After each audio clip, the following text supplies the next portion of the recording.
Hello students, welcome to chemistry real. आज का बेटे टॉपिक है इलेक्ट्रोनेगेटिविटी।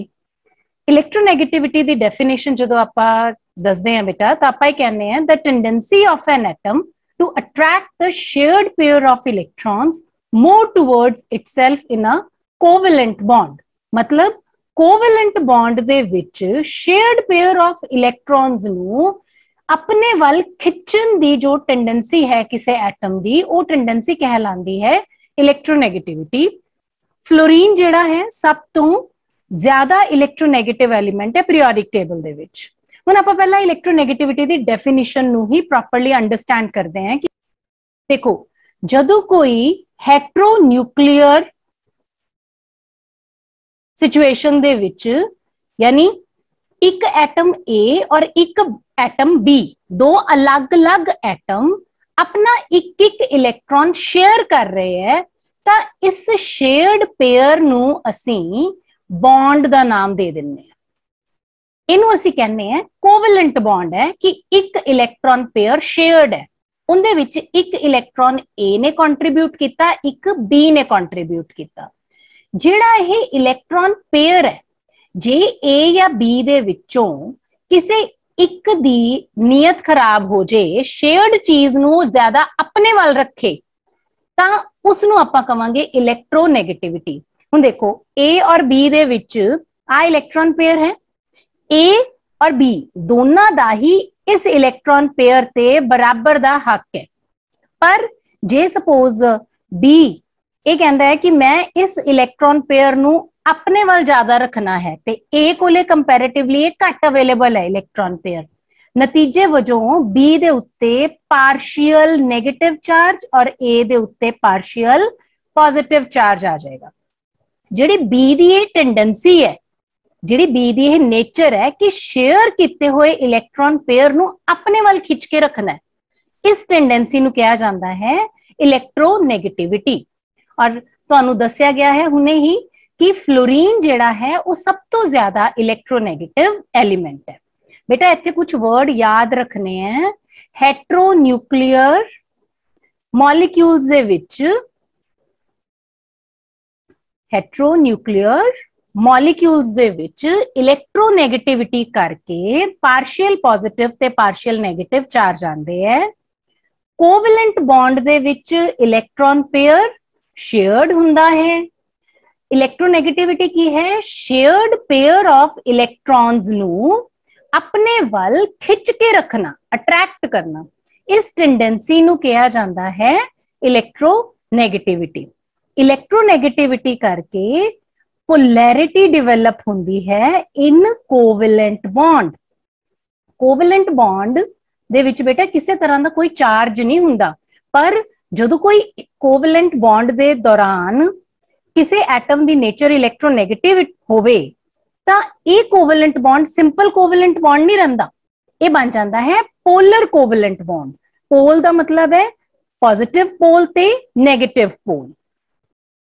अलग अलग स्केल्स जिहड़े हैं वो समय समय ते साइंटिस्ट द्वारा निर्धारित किए गए हैं इलेक्ट्रोनेगेटिविटी नू मापन वास्ते, मेजर करन वास्ते, जिन्हां दे विचों polling scale, Mulliken jet scale ते एलरेड रॉशो स्केल काफी पॉपुलर है। आज आपां पॉलिंग स्केल ऑफ इलेक्ट्रोनेगेटिविटी बारे पढ़ांगे। पॉलिंग स्केल जिहड़ा है वो हेट्रोन्यूक्लियर बॉन्ड्स दे विच बॉन्ड एंथैल्पीज दी मेजरमेंट से आधारित है। बॉन्ड एंथैल्पी मतलब बॉन्ड एनर्जी। हुण आपां क्विकली ये देखना है कि इलेक्ट्रोनेगेटिविटी वैल्यूज नू आपां याद किवें करना है, हाउ टू मैमोराइज। देखो, आपां इत्थे सैकेंड पीरियड दे ते थर्ड पीरियड दे एलिमेंट्स लिखे हुए हैं। जे तुसीं ध्यान नाल देखो, lithium, beryllium, boron, carbon, nitrogen, oxygen, fluorine, आपां वैल्यू लीथियम तो 1 तो शुरू कीती है, 1 तो 0.5 वधाता बेरिलियम तक, फिर 0.5, फिर 0.5, फिर 0.5 वधाई जावांगे, ऐड करी जावांगे, तो अपने कोले फ्लोरीन दी वैल्यू 4.0 आ जाती है। जदों आपां हेठां वाल फ्लोरीन दे हेठां क्लोरीन प्रेजेंट है, आपां इत्थों दी 1 माइनस कर देना, सो वैल्यू बिकम्स 3। हुण जदों आपां फर्स्ट स्टेप ते इत्थे माइनस करांगे तां 0.5 माइनस करांगे, दूसरे स्टेप ते माइनस करांगे 0.4 माइनस करांगे, और इस दे बाद जदों भी माइनस करना है 0.3 माइनस करना है। ये चीज तुसी याद रखनी है बेटा कि जदों आपां वधा रहे हैं वैल्यूज नू तां 0.5 करके इंक्रीज करना है। ठीक है, तो आपां नू वैल्यूज याद करनियां आसान हो जाणगियां। पर जदों असी डिक्रीज करना है तो पहली डिक्रीज होनी है 1 दी, दूसरी डिक्रीज होनी है 0.5 दी और तीसरी डिक्रीज है 0.4 दी, 10.3।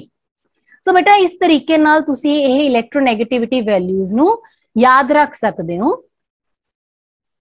नेक्स्ट आंदा है कि इलेक्ट्रोनेगेटिविटी किहड़े-किहड़े फैक्टर्स तो अफेक्ट हुंदी है। 3 फैक्टर्स हैं जिन्हां तो इलेक्ट्रोनेगेटिविटी अफेक्ट हुंदी है।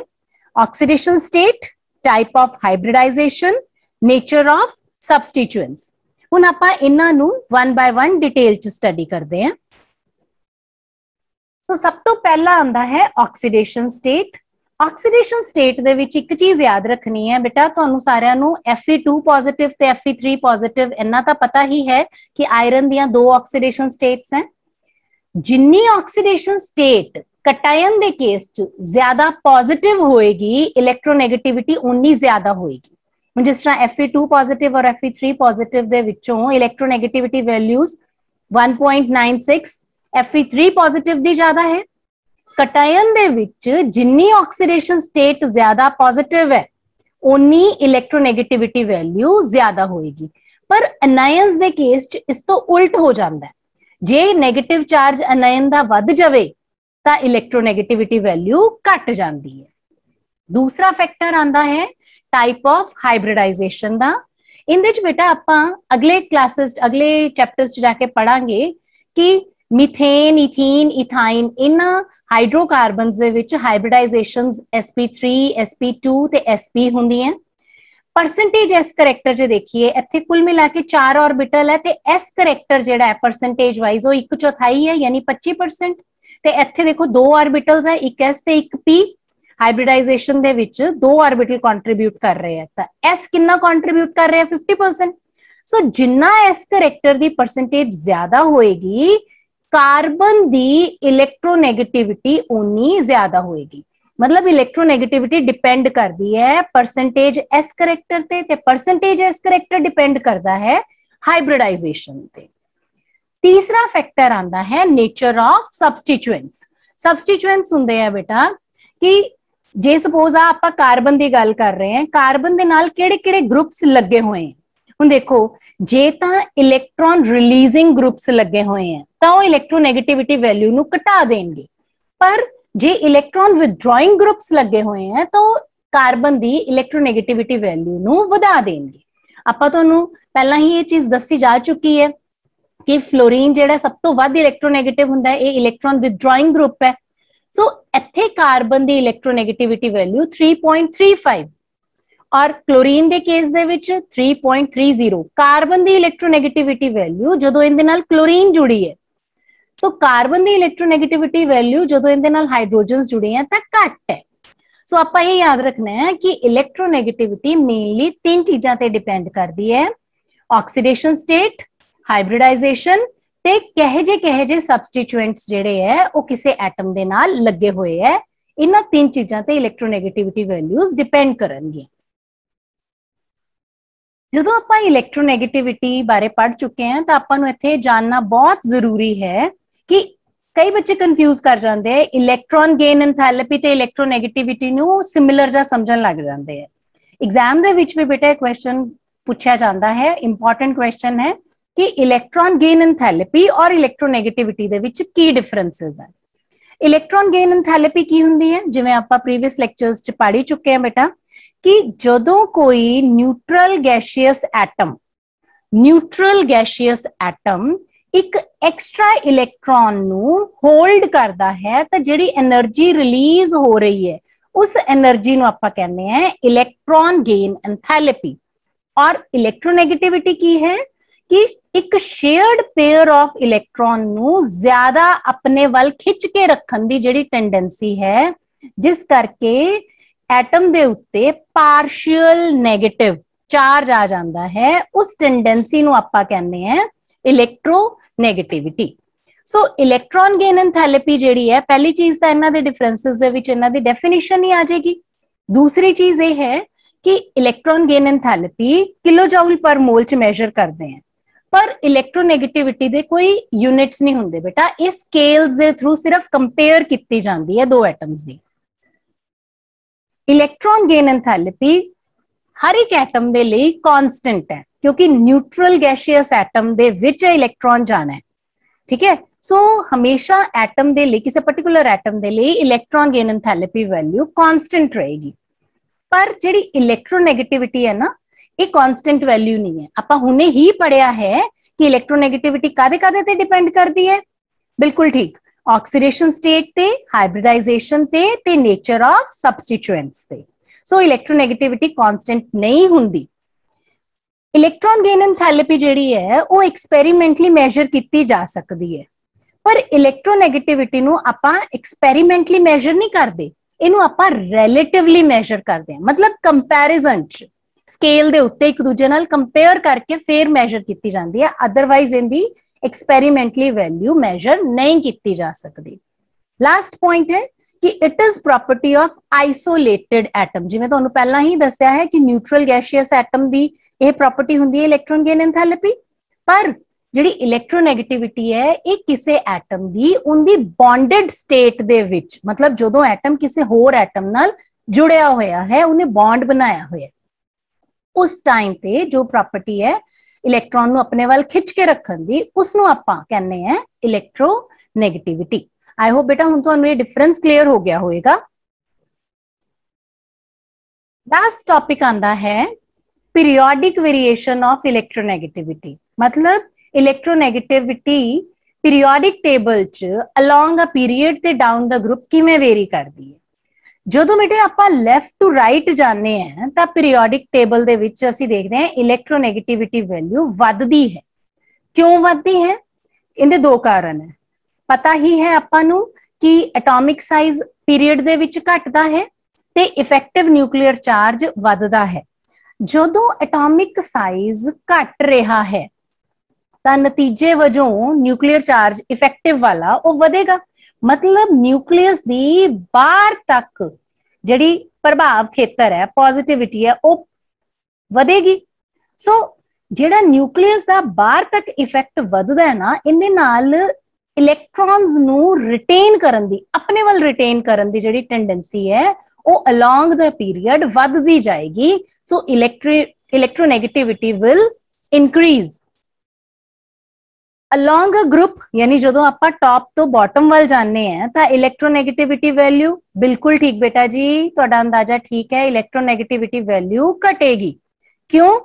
क्योंकि इस तो उल्ट इफेक्ट होएगा, जिस तरह आपां डाउन द ग्रुप जाने हैं एटम्स दा साइज बड़ा हो जाएगा ते इफेक्टिव न्यूक्लियर चार्ज जिहड़ा है वो घटेगा, तां ही न्यूक्लियस जिहड़ा है वो बाहर तक इफेक्ट नहीं दे पाएगा, ते जे बाहरों दे कोई इलैक्ट्रॉन आ रहा है तां ओनू ये पूरी तरह होल्ड नहीं कर पाएगा। सो बॉन्डेड पेयर नू ये अपने वाल ज्यादा अट्रैक्ट नहीं कर पाएगा। सो नतीजे वजों जदों आपां ये देखते हैं कि इस तरफ इलैक्ट्रोनेगेटिविटी दी वैल्यू वध रही है ते इस तरफ इलैक्ट्रोनेगेटिविटी दी वैल्यू घट रही है। सो जिहड़ा इस पॉइंट ते यानी एक्सट्रीम ते फ्लोरीन प्रेजेंट हुंदा है, सो फ्लोरीन दी इलैक्ट्रोनेगेटिविटी सब तो ज्यादा होएगी, और डाउन द ग्रुप जे आपां देखिए तां सीजियम जिहड़ा है वो मोस्ट इलैक्ट्रोपॉजिटिव एलिमेंट होएगा। ये काफी इंपॉर्टेंट सवाल है बेटा कि केड़ा एलिमेंट पीरियोडिक टेबल दे विच सब तो वध इलैक्ट्रोपॉजिटिव है और केड़ा एलिमेंट सब तो वध इलैक्ट्रोनेगेटिव है। फ्लोरीन सब तो वध इलैक्ट्रोनेगेटिव है और सीजियम जिहड़ा है सब तो वध इलैक्ट्रोपॉजिटिव है। बेटा इत्थे एक पॉइंट क्लियर करना होर बहुत जरूरी है कि इलैक्ट्रोपॉजिटिव जिहड़ा है वो इलैक्ट्रोनेगेटिव दा उल्ट नहीं है। इलैक्ट्रोपॉजिटिव दा मतलब की हुंदा है tendency to lose electron, tendency to lose electron. Caesium ने बड़ी इजीली इलेक्ट्रॉन लूज कर देना है, इनू आपां कहने इलैक्ट्रोपॉजिटिविटी। इलैक्ट्रोनेगेटिविटी की हुंदी है कि सपोज हाइड्रोजन और फ्लोरीन इन्हां ने एक कोवेलेंट बॉन्ड बनाया होया है, हाइड्रोजन फ्लोराइड बनाया होया है, ਤਾਂ ਇਹ ਜਿਹੜਾ ਹੈ ਹਾਈਡਰੋਜਨ ਫਲੋਰਾਈਡ ਦੇ ਵਿੱਚ electron bond electron negativity of fluorine ਕਰਕੇ ਇਹ ਇਸ ਸ਼ਕਲ ਦੇ ਵਿੱਚ ਹੋਏਗਾ, H ਪਾਰਸ਼ੀਅਲ ਪੋਜ਼ਿਟਿਵ ਔਰ F ਜਿਹੜਾ ਹੈ ਪਾਰਸ਼ੀਅਲ ਨੈਗੇਟਿਵ। ਜਿਹੜੀ ਸ਼ੇਅਰਡ ਪੇਅਰ ਆਫ ਇਲੈਕਟ੍ਰੋਨ ਨੂੰ ਆਪਣੇ ਵੱਲ ਖਿੱਚਣ ਦੀ ਟੈਂਡੈਂਸੀ ਹੈ, ਦਿਸ ਇਜ਼ ਇਲੈਕਟ੍ਰੋਨੈਗੇਟਿਵਿਟੀ, ਔਰ ਜਿਹੜੀ ਇਲੈਕਟ੍ਰੋਨ ਲੂਜ਼ ਕਰਨ ਦੀ ਟੈਂਡੈਂਸੀ ਹੈ that is ਇਲੈਕਟ੍ਰੋਪੋਜ਼ਿਟਿਵਿਟੀ। ਬੇਟਾ ਇੱਥੇ ਫਰਕ ਕੀ ਹੋਇਆ ਕਿ ਇਲੈਕਟ੍ਰੋਨੈਗੇਟਿਵ ਐਲੀਮੈਂਟ ਬਾਹਰੋਂ ਨਹੀਂ ਗੇਨ ਕਰ ਰਿਹਾ, ਇਲੈਕਟ੍ਰੋਨੈਗੇਟਿਵ ਐਲੀਮੈਂਟ ਸ਼ੇਅਰਡ ਪੇਅਰ ਨੂੰ ਆਪਣੇ ਵੱਲ ਖਿੱਚ ਕੇ ਰੱਖ ਰਿਹਾ। ਸੋ ਆਈ ਹੋਪ ਬੇਟਾ ਕਿ ਤੁਹਾਨੂੰ ਹੁਣ ਇਲੈਕਟ੍ਰੋਨੈਗੇਟਿਵਿਟੀ ਬਾਰੇ ਕਾਫੀ ਜਾਣਕਾਰੀ ਮਿਲ ਗਈ ਹੈ, ਜੋ ਤੁਹਾਡੇ ਐਗਜ਼ਾਮੀਨੇਸ਼ਨ ਪੁਆਇੰਟ ਆਫ ਵਿਊ ਨਾਲ ਸਫੀਸ਼ੀਐਂਟ ਹੈ। ਨੋਟਸ ਤੁਸੀਂ ਡਿਸਕ੍ਰਿਪਸ਼ਨ ਬਾਕਸ ਚੋਂ ਲੈ ਸਕਦੇ ਹੋ। ਥੈਂਕ ਯੂ ਬੇਟਾ।